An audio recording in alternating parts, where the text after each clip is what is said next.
"You better watch this one, or she'll kill you." Those were the words given from Katherine Knight's mother to her first husband on the day of their wedding, and so summarizes the story of Katherine Knight, a large bully of a woman who took no shit, had a short temper, and resorted to physical violence whenever she felt wronged. Today, we'll tell her story, from her terrible upbringing to her numerous gentleman callers, to the gruesome crime that eventually landed her in prison with paperwork ordered to state, "never to be released." I've never met an Australian woman, so I just hope they're all not abrasive, bullish, and kill their husbands. I'm Mike. I'm Ian. And I'm Dave. If you thought Leatherface was the best at skinning people, stick around. Hopefully this butcher from down under will let you off the hook. This is Necronomipod. You had this notion that Katherine Knight might have been the most evil woman to ever walk the planet. You didn't want to walk into the same room as her. You didn't want to set eyes on her. But what was most surprising was when you did see her, just how terribly ordinary she looked. She could have been a librarian. If you walked past her in the supermarket, you wouldn't have thought twice of it. She was a very ordinary looking woman. With all of the partners that survived Katherine Knight, whenever I sat down to talk to them, here were tough men, calloused hands, cigarettes, rough faces, rough talking. All three at one stage or another burst into tears as they described the violence they suffered at her hands. They were genuine victims of domestic violence. No matter how hard their outer shell, they were rattled by what Katherine had done to them. So I'll admit off the top, I do not watch or did not watch The Walking Dead. Obviously, surprise, surprise, Mike didn't watch it. Sure. Yeah. You guys both did. For the most part. I bailed last year, but up until then. And that's what I was going to get to. So I hear a lot of, some people still watch The Walking Dead. Then there's like a spin-off show now, I think. Or like a follow-up, like Talking Dead. Yeah, that's afterwards. But there's like a wrap-up show. Yeah, okay. But there's a side thing. So it's Fear of the Walking Dead. Yeah. So it's like a that. deep thing. Yeah, sure. When did you guys abandon ship? And why? The last show I watched was when they, what's her name, took Rick away in the helicopter. I didn't watch that far into it. Really? I don't think so. Oh. So Dave made it longer with The Walking Dead. That's the last one I watched. I'm like, I'm done with this. No, I didn't watch that far. And how many seasons was that? I'm only asking because I feel like this is like there's some people who are still diehard Walking Dead fans. Did you get to the Whispers? No, this was before that. Yeah, I didn't get that far. I had stopped before you. Because me and you texted about it. We were talking about it, yeah. I'm like, I stopped around can't the waste same any more time with this. I can't do it. I don't know. That was season 5, maybe? Yeah. So only 5 seasons. So that was years ago, no? It was a year or two ago. I read the comics first. I finished the comics because it just ended not that long ago. So you stuck with the comics. Yeah. The episode where Negan first kind of really came in, and then he spoiler alert, I don't even feel like it's a spoiler because it's 2 years Well, you ago. gave a warning. They When can mute it smashed, or skip. he bashed Glenn in the head. Yeah, that was a good one. That played right along with the comics. I'm like, this is great. And then they said they were going to dial it back because it was too graphic. I'm like, well, that's what the show is, man. The comics. Yeah. And then it got super weird, and then there was like these hints at the Whispers, and I was like really looking forward to the Whispers, but it got super weird, and I'm like, you know what? I'll just keep the Whispers in my mind is how I read it in the comics, so I don't need to watch it. That's kind of where I ended. Okay. I ended it. Negan was great. I love Negan. Negan is the epitome of a bad guy. Yeah, it's great. Phenomenal. What about whatchamacallit from Breaking Bad? Who's the dude you guys both fucking hate? Todd? Todd. Nah. You guys said you can't even watch anything with him in it because you want to bash his fucking skull. Todd's a piece of shit. Negan has this. It's a comic book, so Negan has that comic book. Just a comic heel. book. Yeah, and it's that vibe where it's like, okay, you can kind of like him, and even though he's taking a barbed wire baseball bat and bashing in your favorite character's head, Still kind of cheered from a little bit. He's like the NWO. Yeah. If there's one show, what one show would you bring back for one more season if you could? Either of you. I know I'm throwing you on the spot now. I didn't prep you guys for this. I don't usually prep you guys for any of these questions. If you could bring back a show for just one season. Like it changes its ending, or we just expand on that ending. Like a show that was canceled one more year. Yeah, anything you want. Anything you want to do. Oh, this was canceled and we're going to bring it back? Anything, any show you want to add one more season to. It's pretty. It means you can expand on a finale or you can change a finale. I mean, you have a whole season. I am going to go with the Watchmen from last year on HBO. You talk about that show a lot. I haven't It seen was it yet. so great. And they canceled it, or The guy that wrote it didn't want to do another series. And HBO they just, did one season? They packed it in, yeah. Probably the Is single. it a comic book? Now that It was I a have graphic HBO, novel I wanna- from way back. It really, I explain. It wasn't the. It was like a reimagining of the base story, like the movie from years ago. But you highly followed the recommend- graphic you novel. highly Oh, it's recommend it. fantastic. Did you like Sin City? Yeah, it was The all right. movies? I loved those movies. And Yeah, they're good. graphic novel.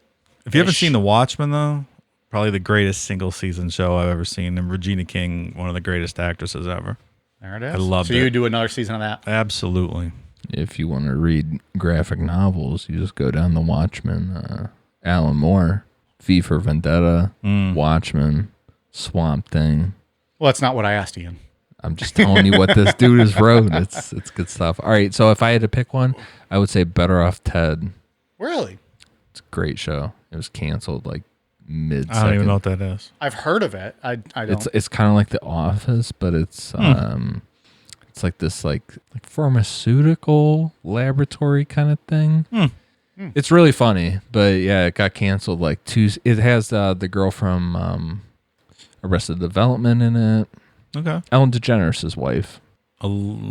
She's in Portia it. de Rossi? Yeah, she's the main character in it. But it got canceled like midway through the second season. I thought it was super funny. You guys ready to lose some listeners? Yeah.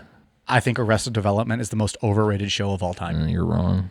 It is- Both it is of you are wrong. not 'Cause I already know good. what he's going to say. I already know what he's going to say. I watched 10 episodes, the first 10, and I was like, why am I watching this? This is such a waste of time. Yeah, I wanted to like it too. I'm I love surprised Jason I didn't Bateman. love it. And I love Jason Bateman. It's not funny. I've watched it like It's 4 or not 5 good. times all the way through. It is bad. I wanted so to like good. it. I don't know why. Maybe I'll give it another shot.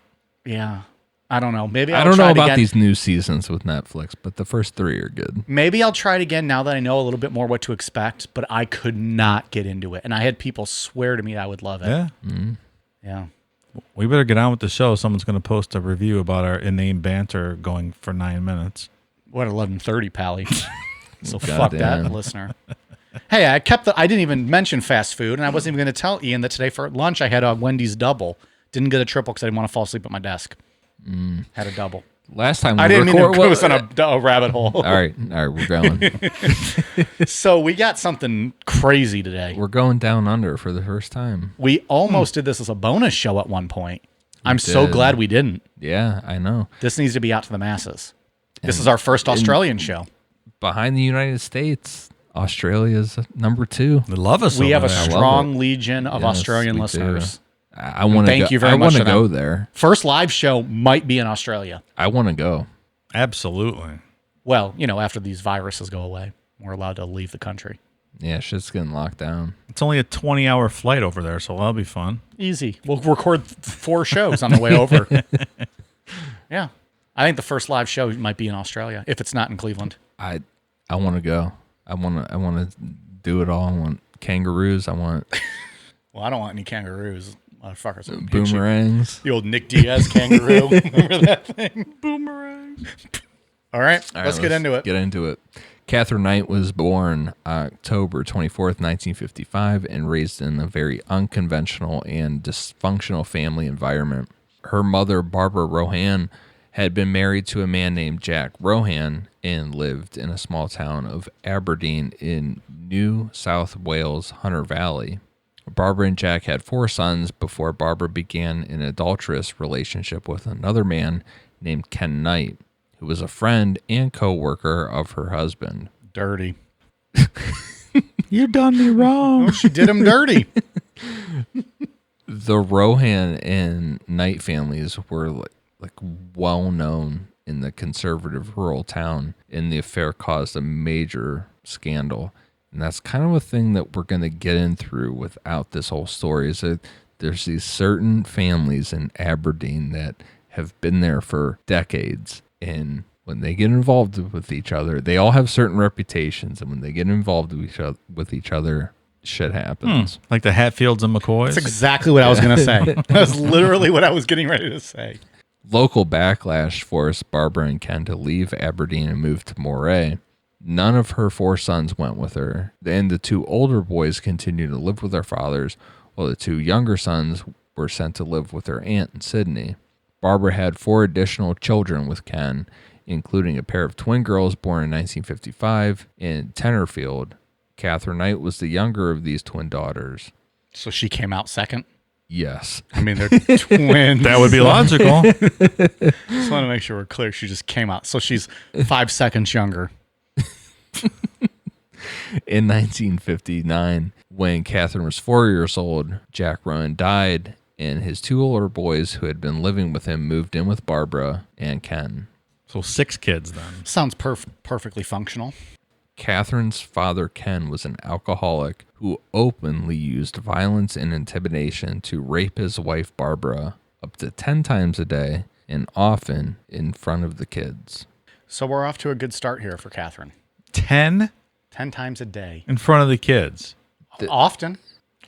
What? That's what do you if you're the kids, like how do you react to something like that? It's kind of a grasp it moment in these stories that we do, but this one's a real grasp it moment. Like you got to kind of grasp this as you're sitting there as a kid, your father is kind of chasing your mom around and just kind of beats her into submission and has sex with her in front of you. Yeah. This is what this is. Yeah. Yeah. So, And you're young enough, you don't understand. You just see it happening. 10 times a day. Yeah. Barbara, in turn, would often tell her daughters how much she hated sex and men. Later, when Katherine complained to her mother that one of her partners wanted to do something sexual that she didn't want to do, her mother, Barbara, told her, quote, "Put up with it and stop complaining." That's great advice. Was it anal? Did she not think it was super to take it in her pooper? I hope so. I hope so. I'm just asking. I don't know what they do in Australia. They probably have things things that we don't even know about here. Really? Yeah, I'm sure. Like special sex acts? Probably. Stuff you never heard of. Right. I don't know what they do at that part of the flat earth. Like, that's just so far away. They're near the ice caps over there. That's not a knife. This is a knife. Katherine also claims that she was frequently sexually assaulted by several members of her family, but not, she specifically says, not by her father, which continued until she was 11 years old. So on top of seeing her mom raped 10 times a day, roughly, she was also sexually assaulted for the first 11 years of her life. This is what she claims. This is kind of a running thing with her. I feel like that was let me be very clear. Yeah. You have one day. We don't really know because she claims a lot of things, and that's not to say people that don't. Well, so is that victims true about aren't to be believed, but Katherine Knight has a lot of things that she claims that are not accurate throughout this story. So she's suspect. Okay.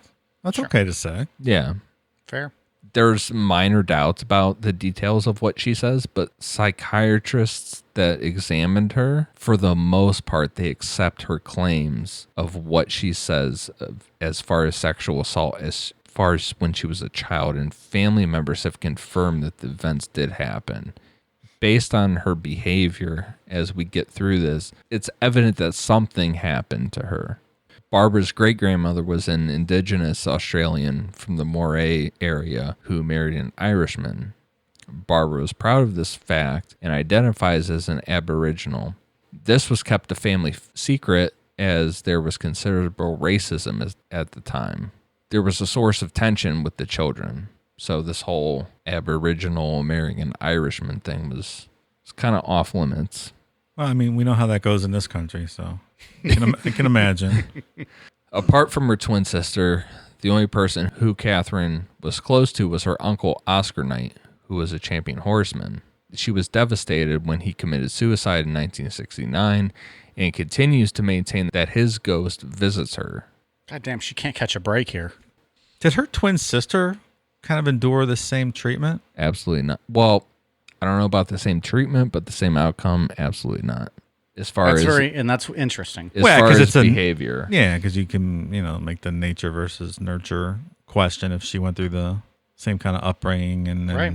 endured the same, violence and whatnot, but Yeah. didn't turn out the same. Okay. As far as a woman that just beats the shit out of everybody that crosses her and goes But I down mean, this like, path, has her no. twin sister ever confirmed any of these stories or any of these that we know of? Or has she been kind of off the grid? From what I read, it was that family members were willing to confirm some of her stories, but not all of it. So after her uncle, Oscar Knight, committed suicide, they moved back to Aberdeen that year. That year, she attended Musselbrook High School, and Katherine became a loner and is remembered by classmates as a bully who stood over smaller children. She assaulted at least one boy at school with a weapon and was once injured by a teacher who was subsequently found to be acting in self-defense. So she attacked a teacher, and the teacher Yeah. fought back. Yeah. And when I just said that Katherine Knight is like a very, I alluded to that she's a tough woman. This is kind of where we're getting into the realm here of her. She is a very tall woman and a very tough and strong woman. They said there was accounts Intimidating looking. Yes, that she had man's hands was a lot of the things. She was very strong and very tough. Remember that Seinfeld episode with man hands? Yes. By contrast, when she was not angry, Katherine was a model student and often earned awards for her good behavior. Upon leaving school at 15, without having learned to read or write, she gained employment as a cutter in a clothing factory. It's a long time in school not to know how to read or write. Well, that was the kind of thing that I was reading about with, Wonder if that's common in the Australian public school system. well, in Aberdeen, that was kind of the thing, was like, if you're, we'll get into it, her dream job was to work in the slaughterhouse, the abattoir. So No reading or writing needed there. True. absolutely not. So this was not abnormal for her to leave school at 15 without being able to read or write. 12 months later, she started what she referred to as her dream job, cutting up offal at the local abattoir. We had a discussion off air earlier about abattoir because I did not know what that word meant until I did Apparently, this. I was not present for that conversation. Well- because Homeboy still doesn't know what the fuck we're talking about. Well, about abattoir or about awful? Well, I refuse to watch the Awful. movie Avatar. I'm not going to watch it. It looks stupid as shit. I'm not going to waste 3 hours. So she's cutting up avatars. You ever seen Avatar? Blue people all over the place, I'm guessing, and I don't care.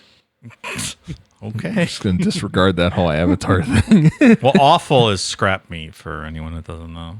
Like entrails. Look what they make my beef jerky out of, probably. that I Probably. eat from the gas station all the Absolutely. time. I'm eating awful.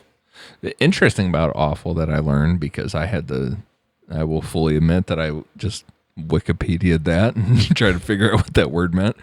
For awful, you mean? Yes. They use some of that as like really like high end stuff. Like this is fancy. And then you take it home and cook it, and you're like, what is this shit? Well, it's like you go to like a 5-star restaurant, and it's something And from it's this awful. And it's awful. is in there. Well, it's just, yeah. I think the technical term or the definition is any cut of meat that's not muscle. Yeah. Is that what So it like is? liver, So what is- entrails, organ meat, heart. So what actually is, because there's probably people out there that don't know, as like me, what is an abattoir or Slaughterhouse. A slaughterhouse. Yeah. Okay. So like if you're getting like your Jello, like the gelatin, it's coming from the offal. But you could be going to I like Jello. So. but you could be going to a 5-star restaurant and there's also some offal in there too. Okay. Depends what you like, man. Hey, you like what you like. That's fine. I eat beef jerky like it's my job. So, and that's I got probably awful. I got a Tabasco Slim Jim the other day from the gas station. I Have you loved seen the every new second ones? of it. Have you seen the new things they have out? I just saw it yesterday morning. Yesterday morning, I saw at the gas station, they have Savage sausages. They're Slim Jim, Macho Man Randy Savage sausages. You're way too excited, dude, for this. They must still fucking own like the rights to Randy Savage for Slim Jim use. These things are as thick as a nickel and about 2 feet long. And it's a sausage, and it's Randy Savage sausage. And I didn't buy it, and to this day, it's the biggest regret of my life. I think I'm going to go back tomorrow and get one. Stand by for a review. I want a Randy Savage. Ooh, yeah. Dig it. Take the sausage, baby. Ooh, yeah. Macho Man. I'm going to get one, and I'm going to eat it. They'll still be there tomorrow. I'm sure they will be. And in 10 years, when the coronavirus kills all of us, it'll still be there. And I'll be immune to it because I had the Savage sausage. So Katherine loved this job by all accounts. Like we said, this was her dream job. And she loved this environment so much that she would go down during her breaks to hang out with the guy that slaughtered pigs just to watch them die. So that was just... sounds great. Yeah. After working her way up, she was quickly promoted to boning. Hey, Mike got promoted to boning in his freshman year in college. He was like in hand job purgatory before that. It's actually very true. They call me the Bone Master. Previously, I was old Handy. They called me Handy. They said, "Oh, there's Handy. Oh, is he good at fixing stuff? Nope. Just can't close the deal." So when she Promoted to boning. That's where we're at. Promoted to boning. when she got promoted to boning, she was given her own set of butcher's knives. And these knives would become her favorite thing in the world. Like, not even exaggerating that fact. Like, these knives would become like her children. It was how she would view these knives. Psycho alert. Yeah. While working at the abattoir, Katherine met her first husband, David Kellett, in 1973. Kellett had previously worked for the railways at Coff Harbor. His best friend was killed in front of him in a shunting accident, and he was later present when a train hit a school bus in Kempsey, killing 6 children in 1968. This story is littered with just great things. Yeah. There's just been so much great in this story thus far with, the rapings and the sexual assaults and then the train accidents and 6 children dying. It's pretty been tough. There's been more death in this story already than any of our serial killer stories, I feel like. Yeah. And we're just You're setting not the wrong. foundation. Good grief. David helped rescue these children and remove their bodies. And so he was a very heavy drinker, and this was attributed to these incidents. He was transferred to Musselbrook after causing several derailments due to falling asleep while shunting. You can't sleep while you're shunting. Doesn't seem safe. Goddamn, pal. Shunting 101. Stay awake, motherfucker. What is shunting? Can somebody elaborate on that? Yeah, because I'm a manly man. I know what shunting is. It's transferring rail cars like to the sideline or to another track. Nothing I would ever be able to do in my life. What is it? Do you just pull a lever or? I don't know. I Googled it when I read the outline. I'm like, you fucking clowns. I was interested. I read the outline like 20 minutes ago. Get off my dick about it. His behavior deteriorated and he eventually lost this job, but soon he got work at the nearby Aberdeen abattoir where he became close friends with Katherine's brother. He began dating Katherine. He also occasionally slept with her twin. Whoa, twin fucking. Zoom. Zoom. Like zoom. Together at the same time? I doubt it. I doubt it. I doubt it. I was waiting for the whatever he did last time. Reminds me of that double mint gum commercial. Remember that? A double pleasure is waiting for you. What is it? Double your pleasure, double your fun. That's the statement of the great mint of double mint gum. Goddamn. I don't know why I know that. Maybe it was all just a joke about fucking twins. I thought so. Double mint gum was just playing off you should bone some twins. Chew our gum, your fresh breath, you'll be able to bone all of them. So often, if David Kellett got into a fight, Katherine would step in and back him up because in Aberdeen, she was well known for just beating the living shit out of anyone who upset her. Because we said it earlier that she is a very large woman, but just reiterate that she is a very tall and very tough woman. Just a broad, big woman. Yes. And she'll fuck you up. That it's like she's if also her boyfriend is in a fight, pull him aside and just fucking beat the shit out of anybody. You're out in the town fist fighting with your girl. That sounds cool. Yep. But like, go ahead. No, I go. say that's what Ronda Rousey's husband feels like. Well, yeah. Travis Brown, though, knocks somebody out, too. Right. I mean, he's not, unless you're Derek Lewis, I'm going to knock his ass out. But a couple that fights together stays together. hey. I mean, this girl has seen some shit, though. Yeah. Like, she's... Yeah, I think I would be a her hostile life. person, too. Yeah. Yeah, I'm not downplaying her life. No, I don't think any of us are. I'm just saying, making a point. Katherine married David Kellett in 1974 at her request, with the couple arriving at the service She proposed to herself via him. Well, that is how it was told, was that it was kind of like, because they were in this is like a slaughterhouse community in Aberdeen, so it was kind of like when you hit the age of 18, it was like, well, you should be married and you should be doing stuff. So it was kind of, how I read it was that when she hit 18, she had already been like kind of dating him and stuff. And so she just went to him one day on their break and was like, hey, you're fucking getting married to me. You don't have anything to say about it. Me and you are getting married. He's like, I'm not. The fuck I am. And what'd she say, Dave? Oh, two. Nailed You it. fuck. Nailed it. Professional actor over here. He's a voice actor. So the couple arrived at the service on her motorcycle with Katherine driving and an extremely intoxicated David Kellett, Yes. who had spent the past 2 days drinking on the back. Well, he was just forcefully proposed to some big ass woman that's gonna beat his ass. He's like, well, I'm gonna get drunk. My last few days being single. Yep. He's riding bitch on the back of the motorcycle around town for 2 days getting I hammered. just picture like him not even holding on. He's literally just like dead on the back, and she's probably like holding onto his legs as his arms are like flopping in the wind. So according to David, as soon as they arrived, Catherine's mother, Barbara, gave David some advice saying, quote, You better watch this one or she'll fucking kill you. Sit her up the wrong way or do the wrong thing and you're fucked. Don't ever think of playing up on her. She'll fucking kill you. Nailed it. I don't know, man. That They're Australian accent's her hard. words, not yours. Her words, not yours. That was a live recording. That was an actual recording we had from that. I got to be honest. I was planning on hitting up Australia in the next couple of years, but I'm getting a little nervous now. keep doing that accent. Our first live show is canceled now because Dave's going to have a hit on him.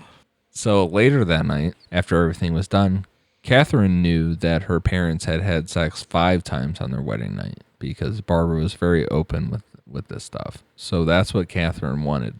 David had been drinking for 2 days, so he was only able to do it 3 times. 2 straight days of drinking. That's not shabby, which man. I commend David in that. 100%. God damn. If only he had a tablet he could take. Huh. Is that tablet That if blue? that tablet and the promoting company sent us efficient funds, we would speak their name and he would have a fucking throbbing hard-on. He could have had sex 2 more times. True. But they didn't pay us. We don't mention it. He didn't take it. Moving on. All right. Talking about Blue Chew. He needed dick pills. He needed some dick pills. He wants some Blue Chew. We all do. So when David fell asleep, Katherine just sat awake, just like stewing on this fact that they had only had sex 3 times and her parents had it 5, like over and over again. My mom got plowed 2 more times than I did. Like they had a 5, I had 3, like over and over again. I wonder what Annalise would say in a time like this. Fuck me, David. Fuck me 2 more times. David awoke by her just literally strangling him, like not even like exaggerating the fact of her choking him, like Homer Simpson, Bart Simpson. yeah, no, like full on fucking strangling him and punching him in the face over this. This is off the rails. This is terrible. It's not funny. Like just literally beating the shit out of him because he couldn't. And he's 2 days drunk, so he's passed out as fuck. Right. Like he's not feeling any of that, probably. Like David calmed her down, and they got past this incident, and he said that things were decent for the better part of the first couple years. But when Katherine got pregnant, things took a drastic turn.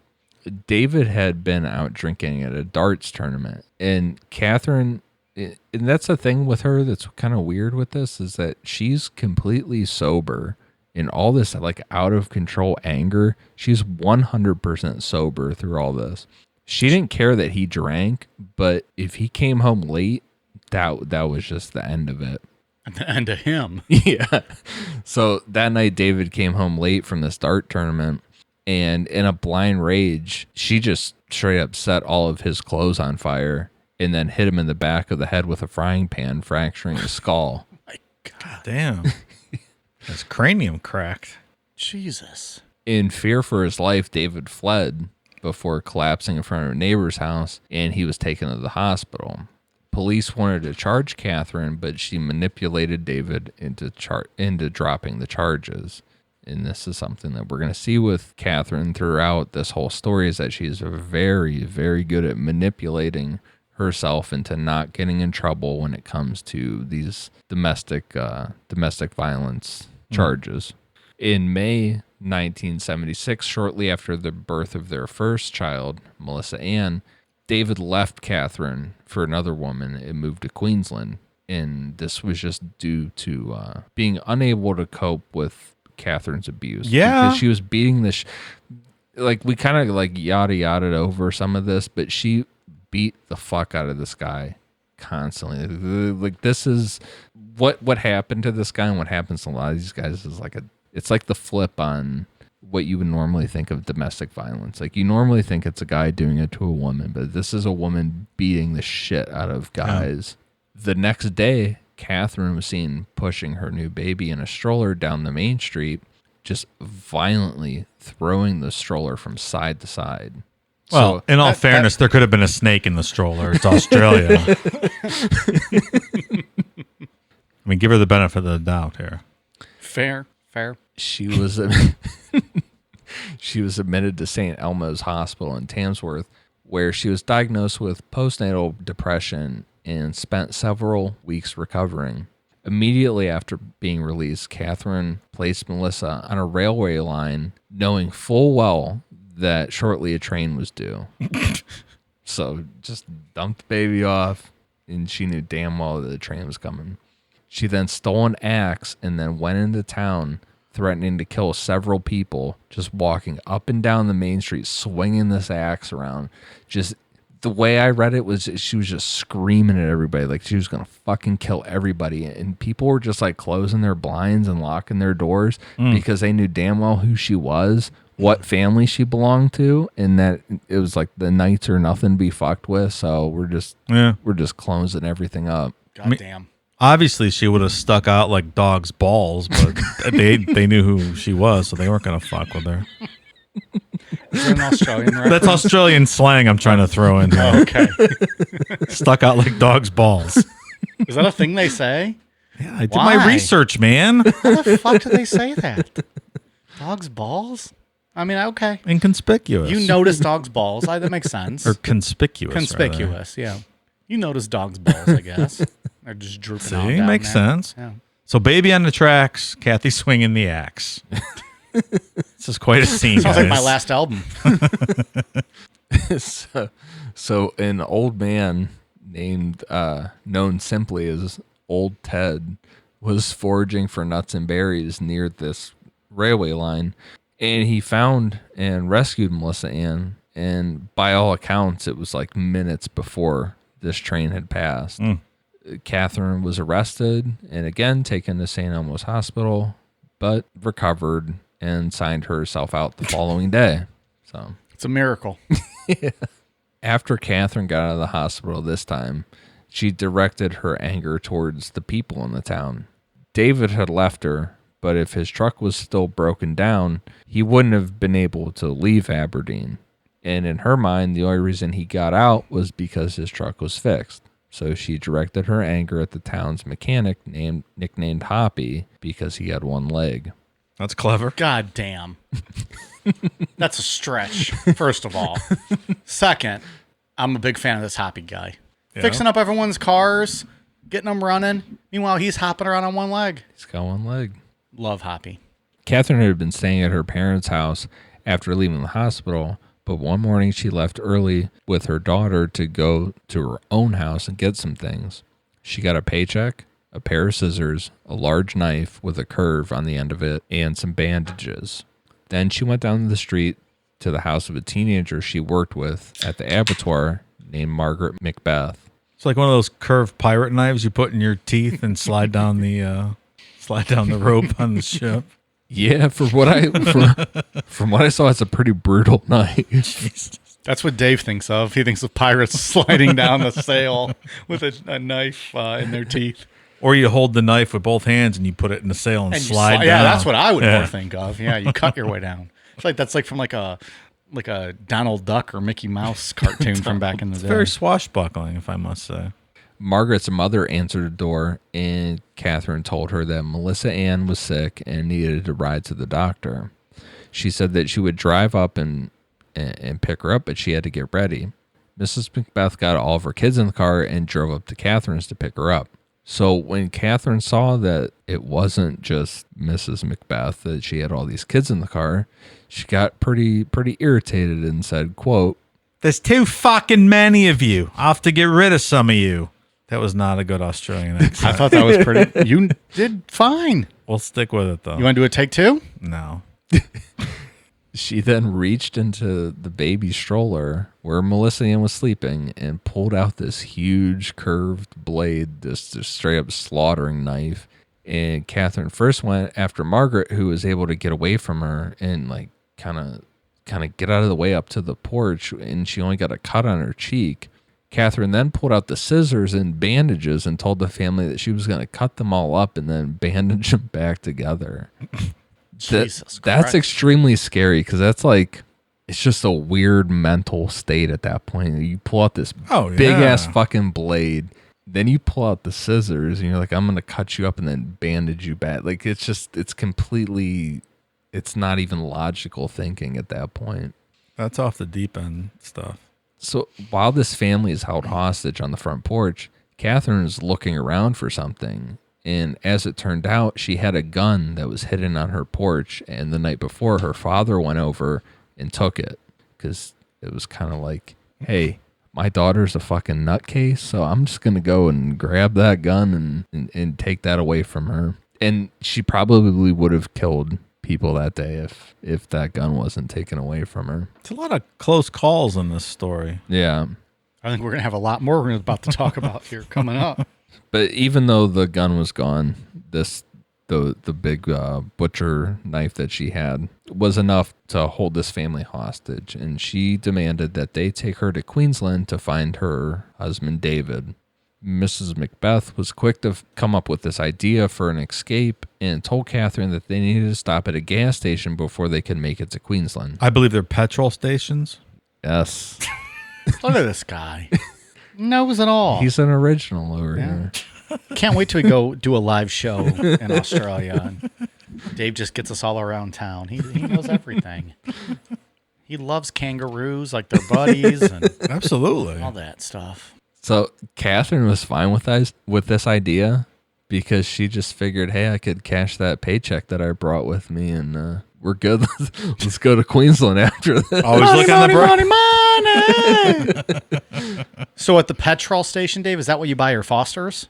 Oh, I think you can buy Fosters at any retail location in the whole country. Oh. And I believe they have like vending machines on the streets, right? Oh, you just absolutely. buy Fosters. What's the only beer available in the whole country? What's the only drink, I think. Like they don't have soft drinks or water. It's just all Fosters. Fosters. You run a marathon, you got a backpack of Fosters. Sure. Yeah. They hand you little cups of Fosters when you course. on mile 20. I get it. Foster's is what? It's Australian phobia. We've been trained our whole lives to think that. Why would their government lie to them? Like it's True. or I mean, why would our government lie to us? It's their government lying to them, I think. Like they don't know that Foster's is their lifeblood, right? I guess. They're also very close to the edge of the flat earth, being over there by the ice caps. That's true. Just saying it all makes sense. It's probably pretty cold over there, huh? Like all year round. Well, that's why they have the Fosters on the streets. It just stays cold. That's what I heard. Once they got there, the whole family was able to escape and lock themselves into an office at the gas station in a blind rage. And this just like kind of shows the strength of Katherine Knight. She ripped a blade off of a tractor mower and just started hacking at this metal office door with it. She's nothing if not determined, this one. No. Nothing's going to stop her. Like we said that she had this issue with the town mechanic, Hoppy. because he fixed that car that got David out of there. So she saw Hoppy, and for whatever reason, even though she was, like we said, she was super angry with him, she dropped this tractor blade and didn't hurt him. Instead, she just pushed him over and stole his crutch. Poor fucking Hoppy. And used it to pry the door open with. Goddamn Hoppy. Just fixing cars, minding his own business. One leg getting by. This trifling woman comes and shoves him over and takes his crutch. It is a little rude. I'm trying to use nice words here. I guess in Australia, they'd call her a cunt, right? They call her a cunt in Australia. It's an acceptable term over there. Yeah, for your friends, right? Do you also call people you don't like cunts? I don't know. Ma, you're a cheeky cunt. From what I know about I call it, my I friends like it. cunts in here in America. Ian, you're a cunt. See? It's a term of endearment. You know what? This lady's a cunt. In Australian terms. My hands are up like I'm giving up like it's Australian terms.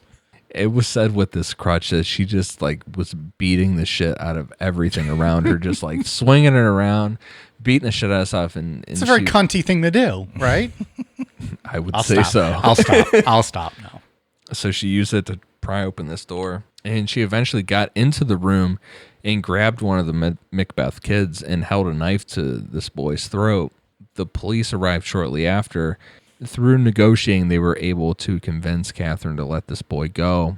After she let him go, the police used brooms to kind of like herd her back and like keep her at arm's length so she couldn't do anything. So police couldn't even like maintain this woman? Or like Brooms? yeah, that's what I mean. Like they couldn't stop her. Well, I don't know what the laws are with That's like, a fairly guns. benign takedown. You know, in this country, there would have been 25 SWAT teams in there beating the fuck out of her. She would have been dead. yeah. That's what I mean. Like I the guess that's story true. would Like have I'm been thinking over. Australia. Like They're just sweeping it away. do they not just have guns to pull out and like point at her and be like, "Get down, or we'll fucking shoot you, you cunt." It's Australia. it's a That's how harsh- they talk in Australia. It's a harsh term here. I assume that's how they talk there. That is absolutely how they talk. Dave, how do they say it though? A cunt. Cunt. Cunt. You got to watch the comedian Jim Jeffries from Oh, he's so Australia. good. He'll tell you how to He's say cunt. So good. You cunt. Jim Jeffries is fucking hilarious. Yeah, when I was reading this, I don't know what the laws are over there and like what like if they can have actual like live firearms or not. But when I was reading this, I was like, well, if this was America, the story would be done right here because she Yeah. would be dead and that would be the Meanwhile, end of they're it. using broomsticks to chase her away. I'm not like saying she's a that's fucking right, but- rodent under your porch. I'm not saying it's right, but I'm just saying that's what would happen. I don't think it's like England. The cops don't have guns. I'm pretty sure they have firearms. The police. I'm in sure they do too. Australia. I'm sure they do too. It's just funny in this story that they're using this. Well, they have to shoot like big spiders and stuff They're walking down the street. You gotta have guns. See the size of those spiders over there? Australia's the Wild West, man. I would It's shit crazy. my pants. I saw one of those spiders crawling on me. People in Australia are going to hate us after this episode. We're going to lose all of our listeners. I love them. I want to go. They're fantastic. We should have done this episode a long time ago. Yeah. So after they cornered her with these broomsticks and just like kind of kept her at arm's length, and she just finally crashed and just fell down, like just complete adrenaline dump, just like completely crashed. She was admitted to more psychiatric hospital. When the police informed David Collette of the incident, he blamed himself, and he left his girlfriend and moved back to Aberdeen with his mother to support Katherine. This guy's as nuts as she is. Put down the Fosters, pal. Yeah. Jesus. So when she was released on August 9th, 1976, into the care of David, Katherine's family was angry because they blamed David for all of this. And this is kind of like a running thing with Katherine, was like that she could do no wrong. It was everybody else's fault for what was going on with her. And they didn't want Katherine to go anywhere near him. So David went to pick Katherine up at her parents' house, and while he was waiting outside, her mother Barbara came outside and kind of was giving him like kind of the what business. The what for? Like what get the fuck out of here. And she started choking him out, like reached in the car and started strangling him. This choke move's a family thing. Everyone does the choke. And the Knight family choke. and David just sat there taking it. Like he didn't fight back. He might have had a thing for being choked, though. A little bit. Maybe a little bit. He had a thing for that. Well, Katherine walked outside and spun her mother around and just straight out like walk off punch, one punch knockout, just dropped her mother. It's the most fucked up story I think we've ever talked about. What the hell is going on in Australia? It's in the water. The Fosters, I think, right? Well, you got to remember, it is a penal colony. I mean, you know. Just walked off her mom. Yeah. I'm not going to say anything disparaging about Aberdeen, but I don't know anything about Aberdeen. From this story, it seems like Aberdeen people are not the ones to be fucked with. I don't think that's disparaging at all. I think that's probably a point of pride. This whole community sounds like people that are not the ones to be fucked with. Yeah, exactly. Yeah, clearly. Get your ass choked out, punched out, or slaughtered. So with that, Katherine, David, and their daughter moved to Woodbridge, which was a suburb of Brisbane, where they obtained a job at the Dinmore Meat Works in nearby Ipswich. This is where Katherine took the love of her knives to a whole new level. I get the love of her knives. I read that as love of her life. A love of her knife. No, it's fine. I'm drunk. On Foster's. Fun fact. Why? We should have bought Foster's for tonight. Why we probably should have. I've never had it. It's disgusting. I've never had it. It's not great. All right, I'm going to get some for next episode. I want to know what the real Australian beer is. I think we've been told that. We talked about times. Cooper's. Oh, yeah. Something yeah, else. Cooper. A fun fact on Meatworks, that was Mike's bedroom name in the frat house, Meatworks. That's true. It was a meat pumping factory. Get in, get out, get pregnant. Boom. It's like on hydraulics. Like you just get in there. Boom, boom, boom, boom, boom. That meat works, is what that girl said. The works was spelled with a Z at the end. You know, be thug. So, yeah. True story. Dave, how'd you know that? Some of your frats guys send me an email. Must talk to my ex-girlfriends. They give me all this info. Choking on my beer over here. Just like those girls used to choke on the Meatworks. Boom. Hey. Get off the tracks and the train's coming through. So with this new system, or her new love of knives that she had, she built a system of hooks above her bed where her and David slept. And these knives would just hang above them every night while they slept. Yeah, that sounds safe, comfortable. That would be. I'd sleep in that bed. Calming. Yeah, that would be the first step for me to be like, I'm gonna kind of take a couple steps back. And just do you think when the air condition kicked on, it was like wind chimes, like clink, clink, clink, clink, clink? You just hear those knives above your head hitting together. How could you even sleep? Clink. I don't think I would. I would literally probably roll onto the floor, sleep under the bed. I don't know, man. As I was doing this whole outline, the only thing I could keep thinking was Katherine Knight must have had she had to have some kind of hold over these guys, either sexual, charming, something to get these guys to all go along with this stuff. One night after David woke up, he woke up to Katherine sitting on his chest with the tip of one of her knives in his neck. And this was like right in his jugular, like just about to nick it. And she was just calmly telling him how easy it would be to kill him. Like almost kind of taunting him. Like, do you know how easy this would be right now? To just like kind of twist this just like the slightest way. Open you up. Yep. And kind of odd with these abusive relationships, she just left David out of the blue. One day David was out working, driving trucks, and Katherine just moved out. And it was said that when David found out, he celebrated by going out and getting super drunk. He was like, hell yeah. I don't have to I don't have to sleep under these knives anymore. And Little did he know it was the luckiest day of his life. yeah. That's the guy I want to party with. We'll be right back. Is there something that interferes with your happiness? Something preventing you from achieving your goals? BetterHelp Online Counseling is there for you. Connect with your professional counselor in a safe and private online environment that's totally convenient. At BetterHelp, you can get help on your own time at your own pace. You can schedule secure video or phone sessions, plus chat and text with your therapist. They offer licensed professional counselors who are specialized in depression, stress, anxiety, relationships, sleeping, trauma, anger, family conflicts, LGBT matters, grief, and self-esteem. Anything you share with your BetterHelp counselor is kept completely confidential. If you're not happy with your counselor for any reason, you can request a new one at any time for no additional charge. BetterHelp offers 3,000 U.S. licensed therapists across all 50 states and also has services available worldwide. Sign up is simple, and you can start communicating in under 24 hours. Financial aid is also available for those who qualify. And remember, BetterHelp is secure, convenient, and professional. Best of all, it's a truly affordable option. Necronomipod listeners get 10% off your first month with discount code NECRO. So why not get started today? Go to betterhelp.com/necro. Simply fill out a questionnaire to help them assess your needs and get matched with a counselor you'll love. That's betterhelp.com/necro. Katherine spent the next 8 years single, moving from town to town, working at whatever slaughterhouse would take her in.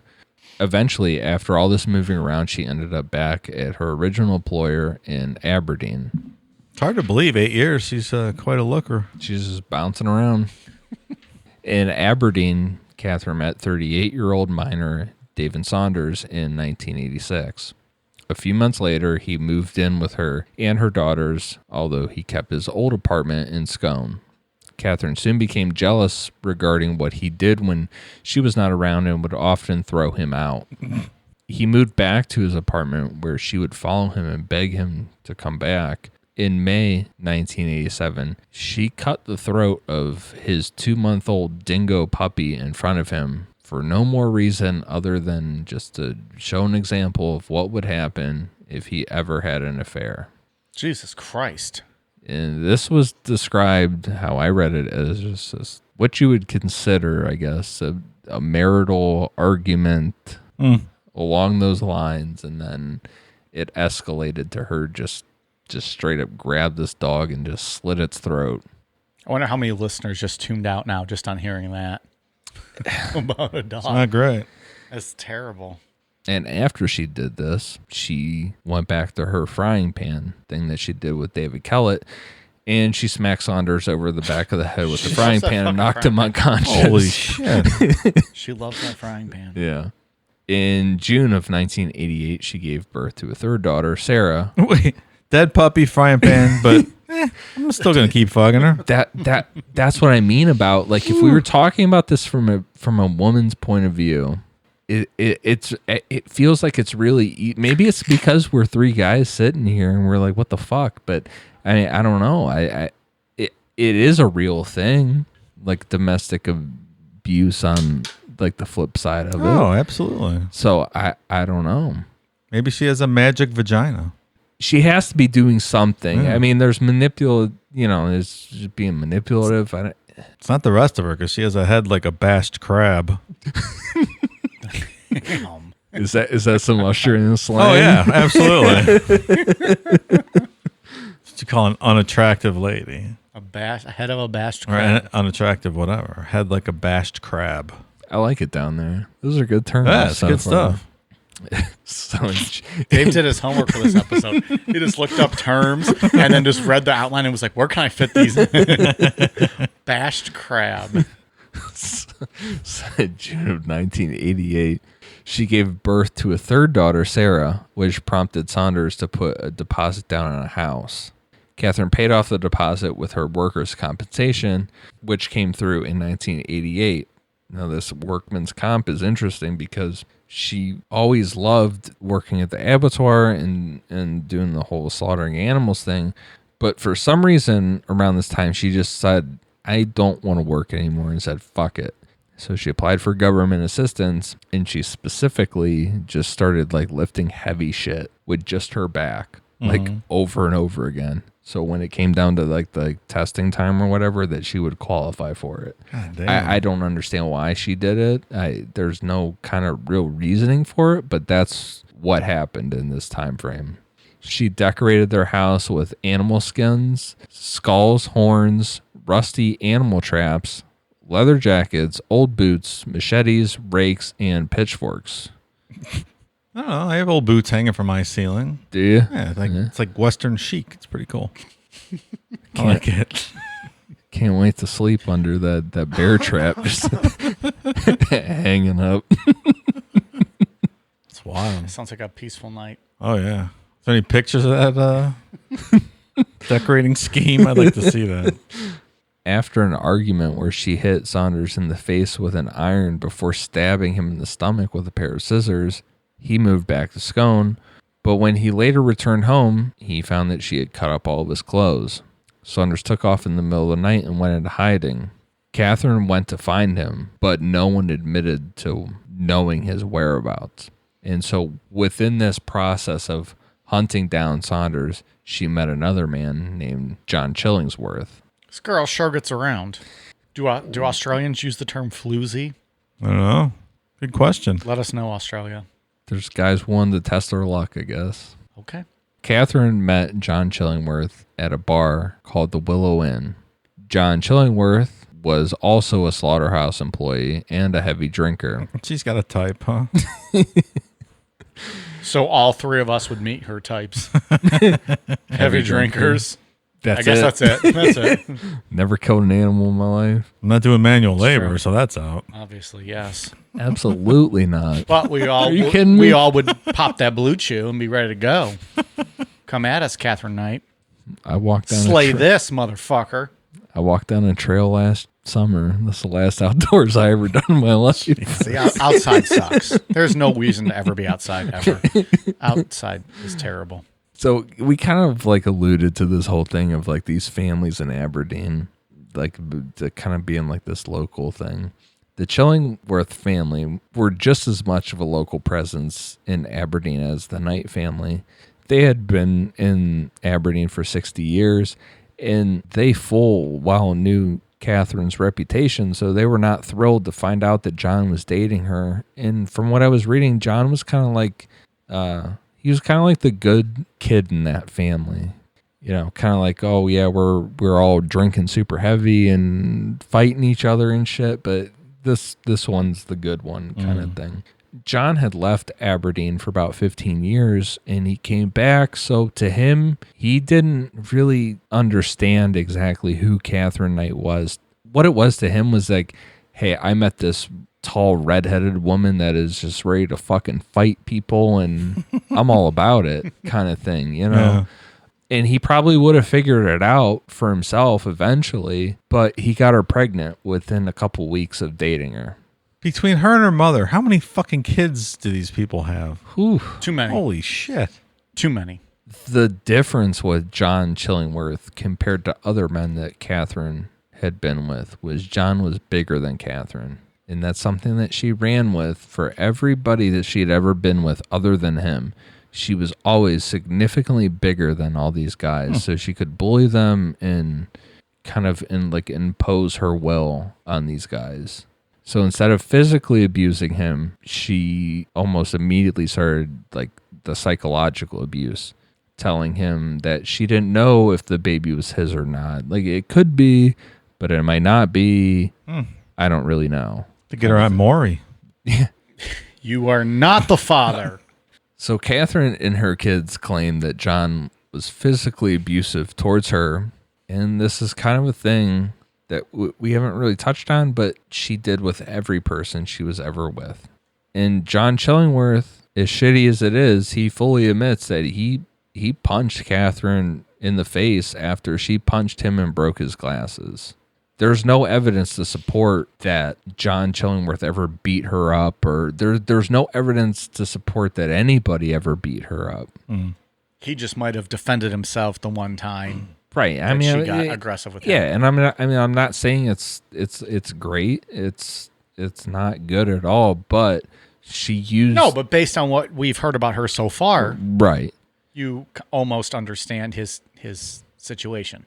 Catherine left John Chillingworth shortly after meeting another man at a bar named John Price. By all accounts, John Price was a good guy. And the thing that was said about him the most that I could find was that he could drink for all of Australia. That's all these people do over there. A bunch of drunk Aussies drinking Fosters all day. And think about that. He was the gold medalist of all of them. Yeah.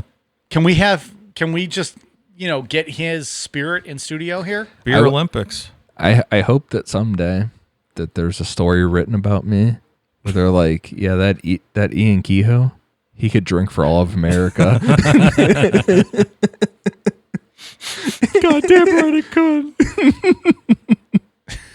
He could drink for all of his country. That's a man's man. He might be on the Mount Rushmore of Necronomipod now. We can throw him up there. He can drink for a whole country. Mr. Muggs, Art Bell, Barney Hill, and John Price. John Price, throw him up there. And that's the weird thing about this story too with her is like I said a little bit ago, we kind of laugh and joke about what she does, but she's extremely abusive, and you would kind of assume that someone that abusive would be drinking or something, you know what I mean?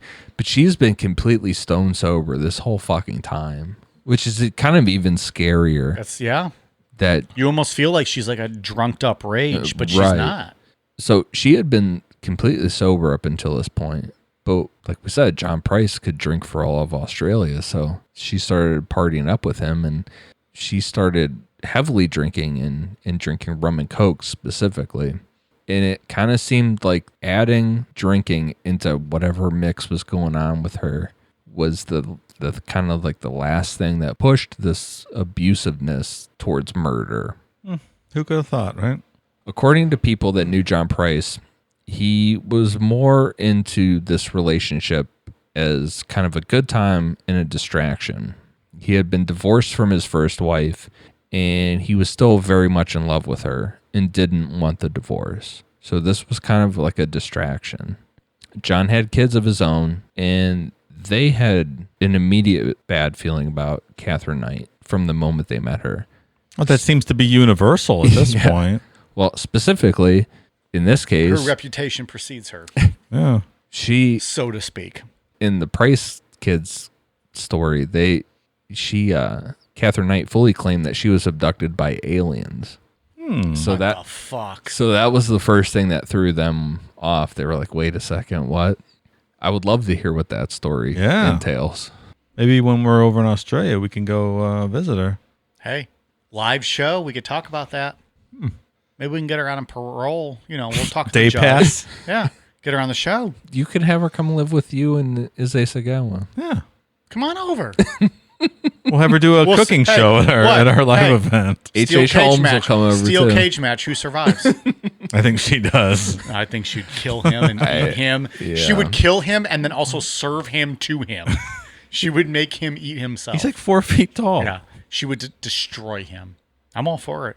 I'll sell tickets to that shit. Things got Sagawa available in the archives as of like 3 weeks ago. As you were. Listen, you'll eat it up. Things got drastically worse between Catherine and John's kids when Catherine basically just forced John into getting engaged to her by stealing some of his money and going out and buying a ring. like straight up diamond ring. She just went out and bought with his money. And reportedly, John said something along the lines of, yeah, that's great, but not getting married. Like, no ice ring. Fuck off. It's an that was actually audio we have of him saying that. We just played. It's exclusive. Can't. Also exclusive. Necronomapod. So as revenge to John not giving into this weird engagement thing, she went after his job. John was a miner who had been working for his company for 17 years. He was making a 6-figure salary, and he had been working his way up to that for a long time. He reportedly was the first to show up, last to leave.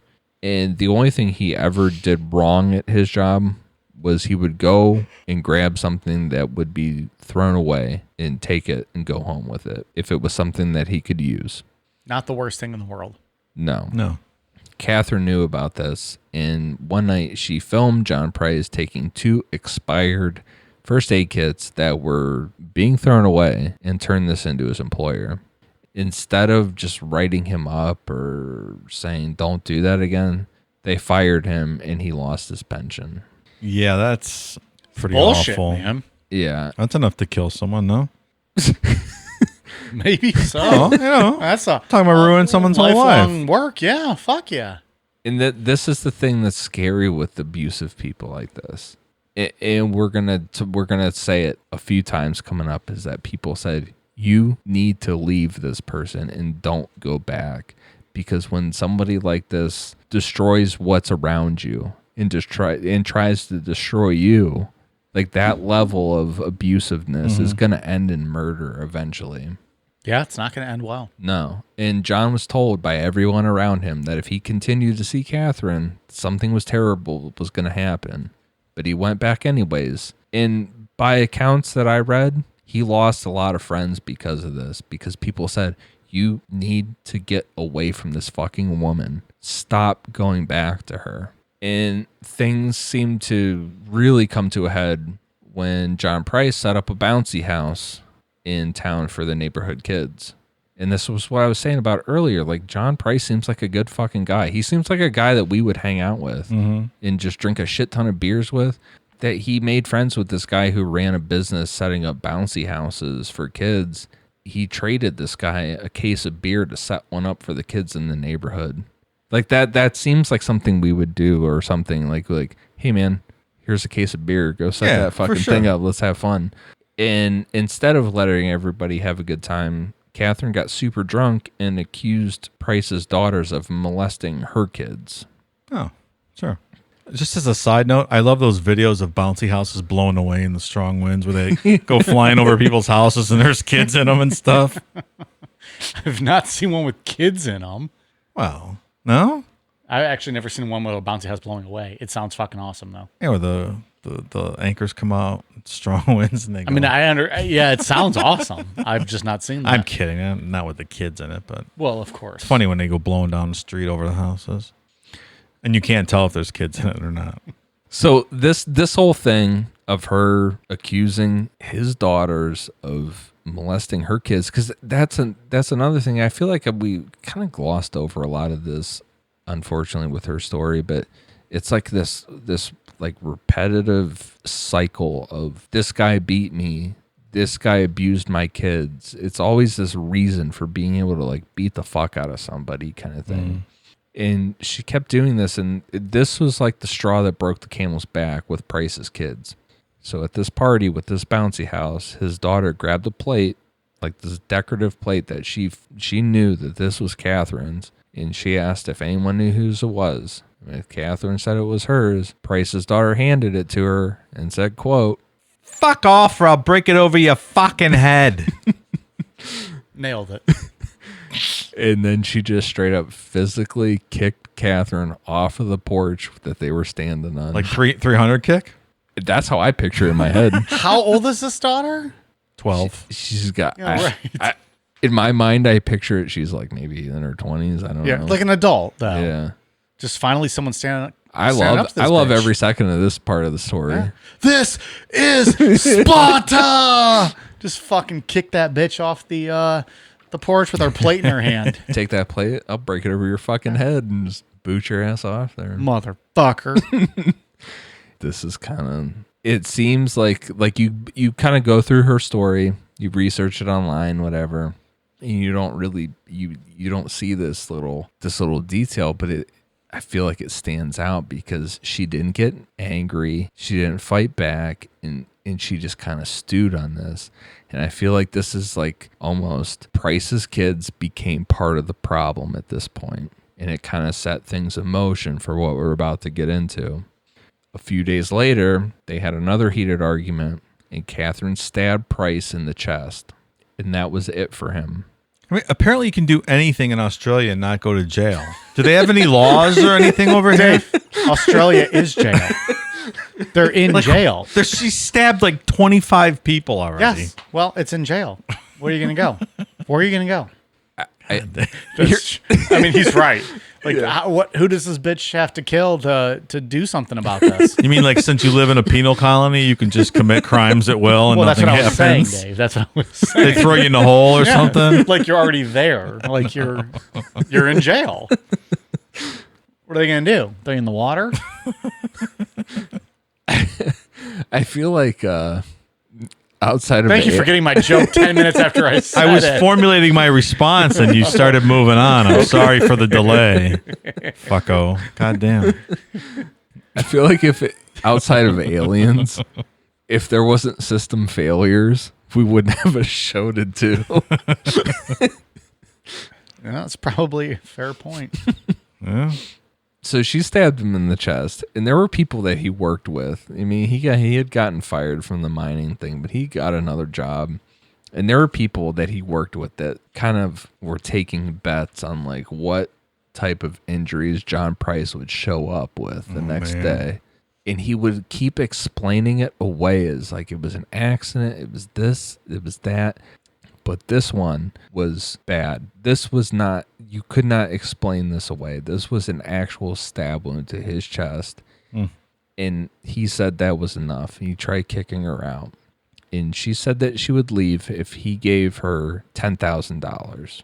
And it was almost the way that I read it was like, you give me $10,000 and I'll leave, or else I'll fucking kill you, is how I read it. That sounds about right. And you know what? In fairness to John Price, good on him. He wasn't going to give her any money. But at the same time, he was absolutely terrified of her. So he went to the justice of the peace and got a protection order against her. But they told him that it would be 3 weeks before they could get it to go through. It's helpful. John went home to wait it out.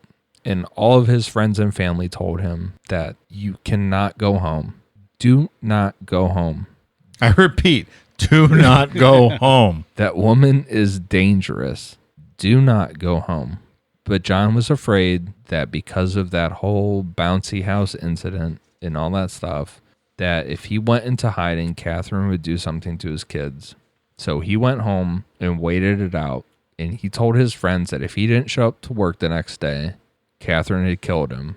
On February 29th, 2000, Katherine set out to say goodbye to her loved ones, lay out the groundwork for her defense, and murder John Price. God damn. Dun, dun, Is that like a commercial break right there? You like how I'm laying this out? Boom, boom. So Katherine first went around telling everybody that she could in town, everybody around Aberdeen, how John Price had beat her up. And she was showing everybody bruises on her chest. And she was like, it was said that she was like full on, like just pulling down her shirt and showing everybody she had these bruises. And I mean, it's not known for sure, but it's highly suspected that these bruises were self-inflicted. And she was going into detail about how John Price beat her up. And John Price's first wife that we talked about that he was like still in love with and didn't want to divorce, she said that there wasn't a mean bone in his body, that he would never touch somebody ever. Sounds like it. Poor guy. Yeah. Trying to work and drink and live his life. He could drink for Australia. It reminds me a lot of me. I could drink for Australia. You could drink for America. I also could. I've been told that before. I was like, Mike, you could drink for Australia. Mike, you could drink for North America if you wanted. I said, no, I'm not going to brag about that. It's a bold statement. Give me that alcohol. I'll do it. So after she just went around Aberdeen talking shit to everybody about John Price, she went to her sister Joy's house to return some VHS tapes that she had borrowed. After this, she went to her daughter Natasha's house with her video camera. And when she was there, she set up the camera and had her grandkids on her knee playing with her breast out of her shirt and singing a made-up song about, quote, Nana's titty bops. What? Nana's titty bops. Nana's titty bops. So she got grandkids playing with her titties. Her flat out, like open, bare exposed titties. Yeah. Singing Nana titty bops. Yep. Made up nursery rhymes. Is this video available anywhere? Yeah, Not on that I saw. Pornhub.com/what the fuck. Pornhub.com/Nana's titty bops. Yeah. Jesus Christ. Not sure what's happening Straight there, up but titty out. And they're just flopping around with it going Nana titty bop. God damn. Is this what happens in Australia? I don't think I want to go there. For a live Crazy over show. there, right? I don't want to sing Nana titty bop. That's mandatory when you land. You go through customs and they make you sing that. Nana's titty bops. We are generalizing a whole country on one show. Meanwhile, we've done like a year and a half of just American brutality. just shed light on how shitty our But country we're just is. Right. yeah, but we're just shitting on Australia off of one story. It's not fair. But still, Nana titty bop's pretty fucking weird. So with that, around 11 o'clock that night, Catherine set off to go murder John Price. John Price had been spending the evening drinking with his neighbors and went home. Hell yeah. Yeah. He's just doing his thing, man. In this shitty fucking relationship, getting his ass beat, tired of dealing with this shit. He was out drinking with his neighbors, went home around 11 o'clock and went to sleep. Catherine showed up at his house while he was sleeping. She came in and watched television for a few minutes and then took a shower. After she showered, she put on some black lingerie that she had bought from a thrift store earlier in the day. Wait a minute. Like used? Wait a minute. Well, hold the fuck up. Use lingerie. Yeah, I mean, Thrift store? Isn't that illegal? it's Well, it's Dave, lawless down there. You're in a man. penal colony. True. You can resell intimate apparel, apparently. Like if that's touching your naughty bits, Naughty bits. would you put Nana's that titty on? bops. Titty Yes, bop, titty exactly. bop. All of this. Like, I'm not wearing anyone else's underwear. I wouldn't wear one of your guys' underwear if I needed it. Like, I just wouldn't need underwear that bad or lingerie that bad if I was a chick. What? So we're selling used? You can buy it at Goodwill, dude. I don't think so. Oh, Okay, yeah, I'm not yeah. arguing whether or not you can or can't. I'm arguing whether or not you would. Oh, well, I don't And know. why would you? Why are you You're buying trying to used save lingerie? You're trying to save a buck, man. It's cheap. Okay. All right. What? I'm giving you guys both the Steve Harvey look right now. Like, no, that's not okay. It's not okay. I don't believe you can buy lingerie at the thrift stores. In Australia? Or you In mean- this country. I don't know about Australia. I've not There's seen- no I've laws never- in Australia. I mean, you I can do don't- anything you want. I don't go to thrift stores very much here, but I've never seen lingerie the few times I have. That's kind of weird. We're going to find out tomorrow, though. So after she put on these thrift store lingerie, she then woke Price up and they had sex and fell asleep. I know I stabbed you, but you want to fuck? That's what I'm saying, man. She must have been good at something because Yeah. at 6 a.m. the next day, a neighbor became concerned that Price's car was still in the driveway and he did not arrive at work, and his employer sent a worker out to see what was going on because he specifically said the night before, if I do not show up at work, she fucking killed me. Yeah. I'm dead. Yep. Motherfucker called it. He called his own death. He's the Babe Ruth of death. Both the neighbor and the worker tried to knock on Price's bedroom window to wake him, and they alerted police after they noticed blood on the front door. Police arrived at 8 a.m., breaking down the back door. They found John Price's body with Catherine comatose after taking a large number of pills. She had stabbed John Price with a butcher's knife while he was sleeping. According to the blood evidence, he woke up, tried to turn on a light before attempting to escape while Catherine chased him to the house. He managed to open the front door and get outside, but either stumbled back inside or was dragged back into the hallway where he finally died after bleeding out. He was stabbed a total of 37 times. Holy fuck.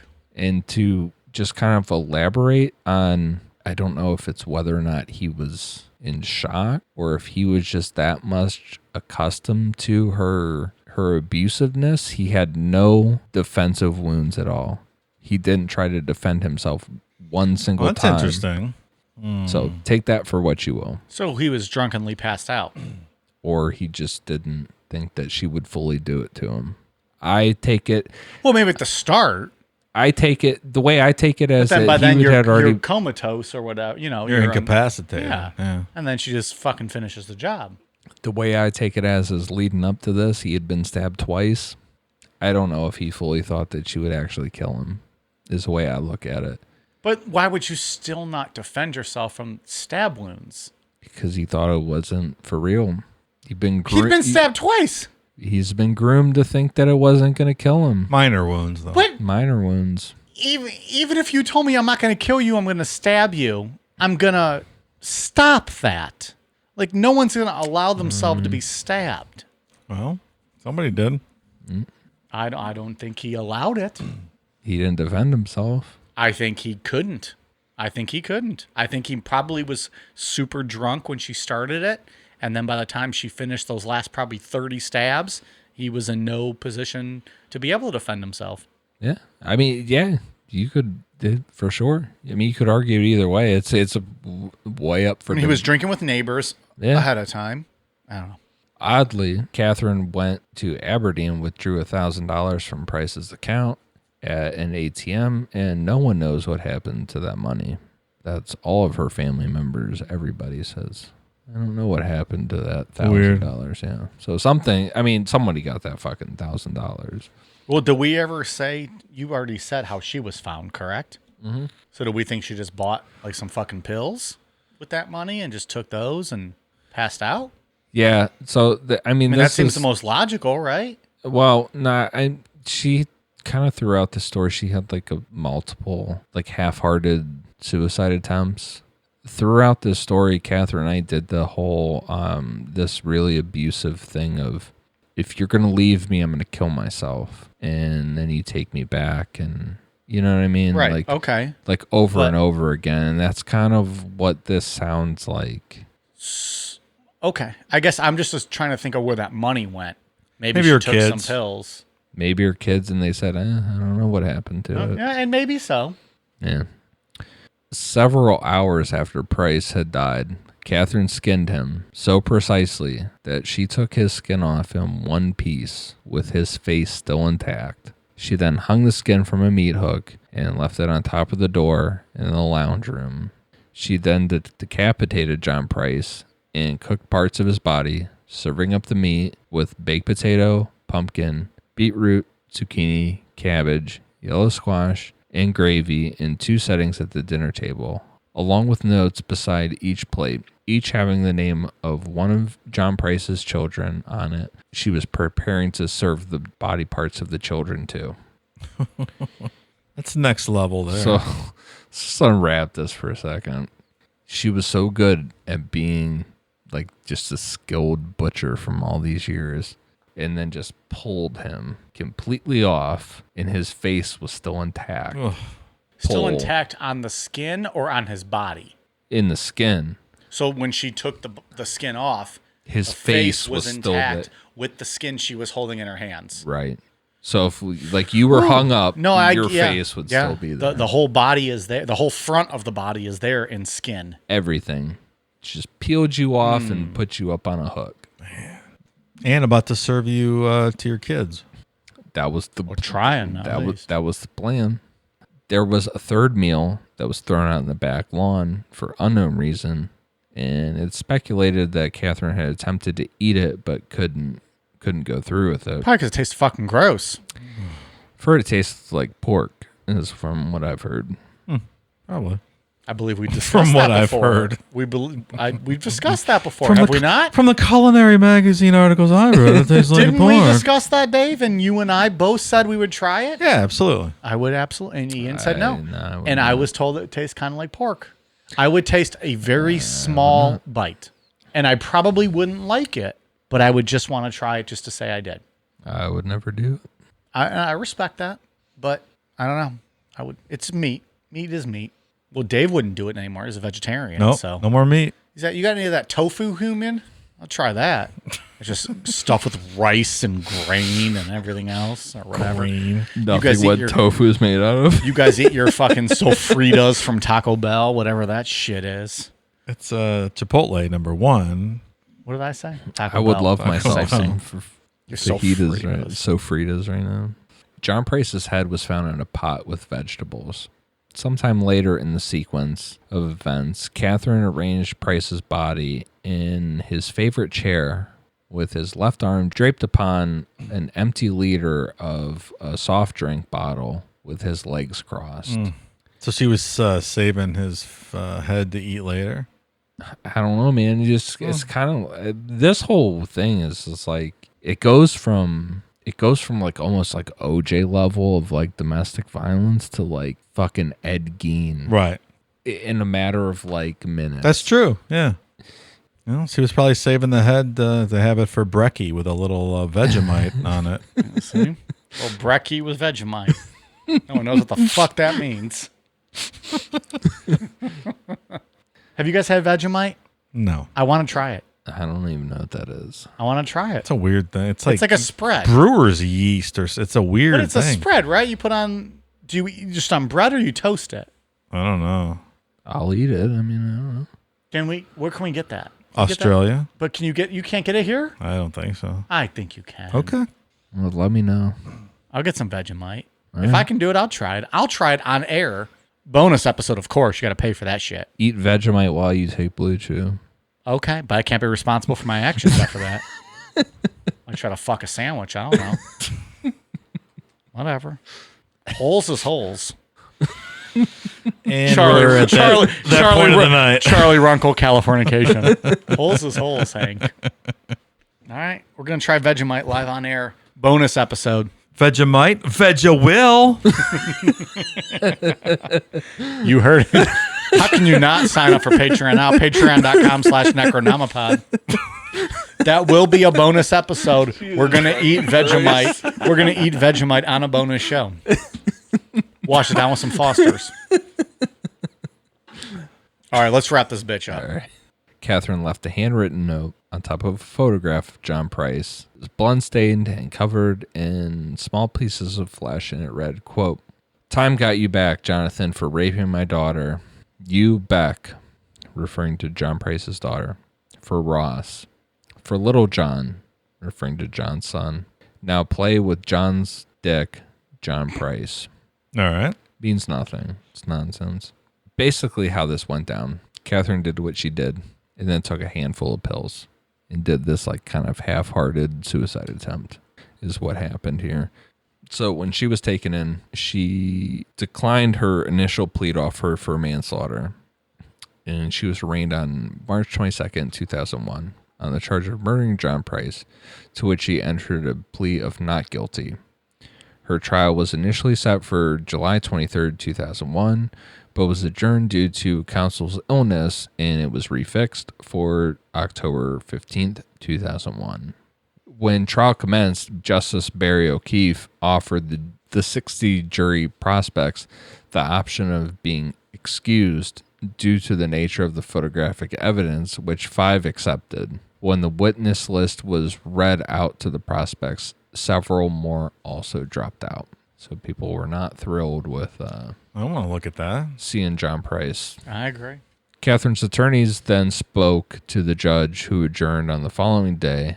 The next morning, Katherine changed her plea to guilty. The jury was dismissed. It was now made public that Justice O'Keefe had been advised of the plea change of the day before.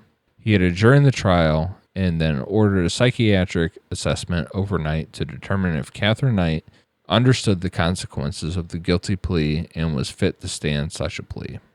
Catherine's legal team planned to defend her by claiming amnesia and disassociation, a claim supported by most psychiatrists, although they did concur her sane. 2 psychiatrists concluded that Knight suffered from borderline personality disorder, but it was heavily noted in her sentencing that people with borderline personality disorder would not do what she did. No reason has ever been given for her guilty plea, and despite giving it, Katherine still refuses to accept responsibility for her actions. At the sentencing hearing, Katherine's lawyers requested that she be excused to avoid hearing some of the facts, but this was denied. When police officer Timothy Lyons took stand to describe the skinning and decapitation of John Price, Katherine became hysterical and had to be sedated. I'd have to be sedated too. Don't skin.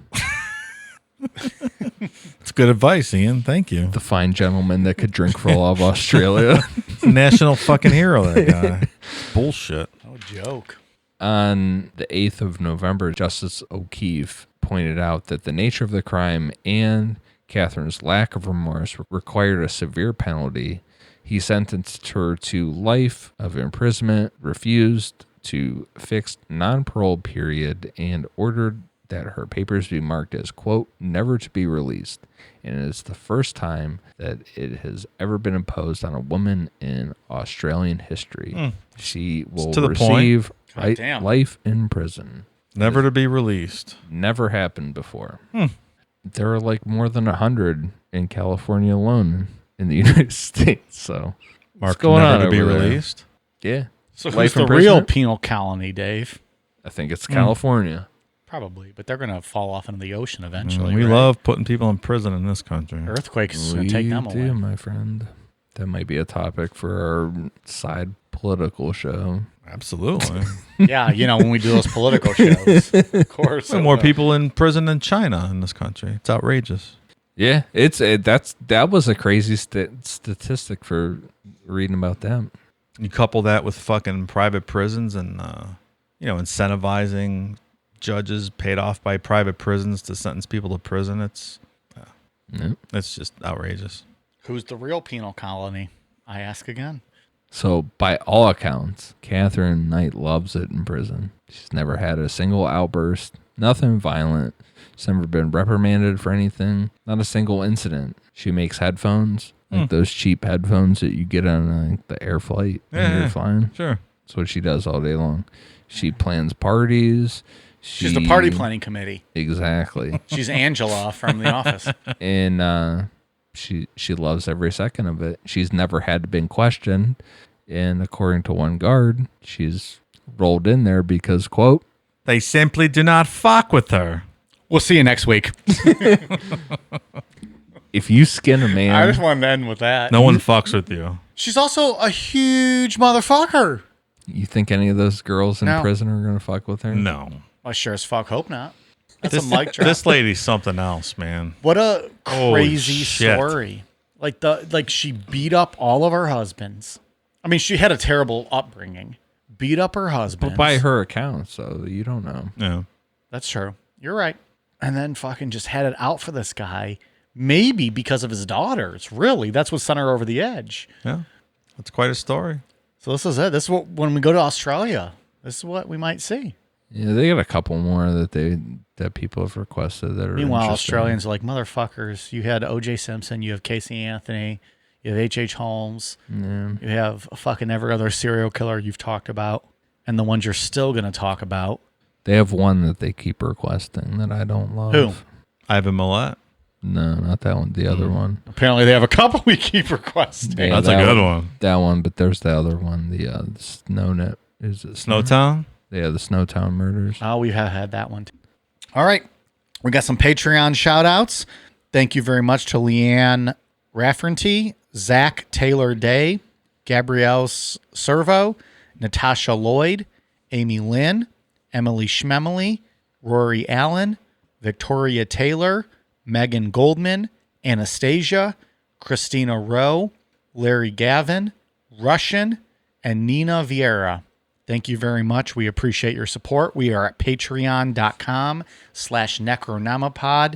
If you are interested in signing up for 3 bonus episodes a month, and they're badass bonus episodes, you also get access to all of our archived bonus episodes dating back to September of 2019. So we have quite a bit there available for you. Ian, what shout outs we got tonight? I have one for Rachel Brewer, 88. She is not fond of your obsession with Britney Spears, Mike. Yep. Sorry, I'm not sorry. Jay Friedegg, It's Syrup, Mr. SVT, and that is it. And Mr. SVT says that this show is not for everybody who is a sensitive Sally. That's true. I would very much agree with you, sir. Yep. Thanks for the review, though. Dave, what do you got for us? From Twitter, Vic V. Podolowski, and a special birthday shout out to one of our fans in Discord, Zombie Gal. So I hope you're eating some good flesh for your birthday. Happy birthday. Nailed it. All right. I think that about does it. It's quite a show. Yeah. I'm gonna throw one out. I'm gonna throw one quick shout out to Lauren Sim, LAURENSIMM at Instagram. Go check out her photography account. Super cool. There you go. Eagles. She takes Shots of pictures eagles. she takes pictures of wild eagles. It's pretty cool. Oh, yeah. I didn't even know that existed. Eagles? Yeah, well, yeah. I mean, like not in the wild. Like I can just go walk around and see them. There you go. Did Check you out know, that account. Did you know that? I knew was that real? eagles existed in this country. That you can go walk around and see them. In some parts, yes. Not in our parts. Like multiple. Some. Like 12 at a time. No, I didn't. Well, I mean, I don't know if I ever thought that hard about eagles. Did you think about it? I know when I'm in, Kelly's Island, I see eagles flying around sometimes, but that happens. It's pretty cool. All right. Well, we'll see you guys in Australia over on our Australian tour, hopefully in the near future. And the rest of you, fuck off, whatever. Ready for a cold beer? Yes, sir. Cheers.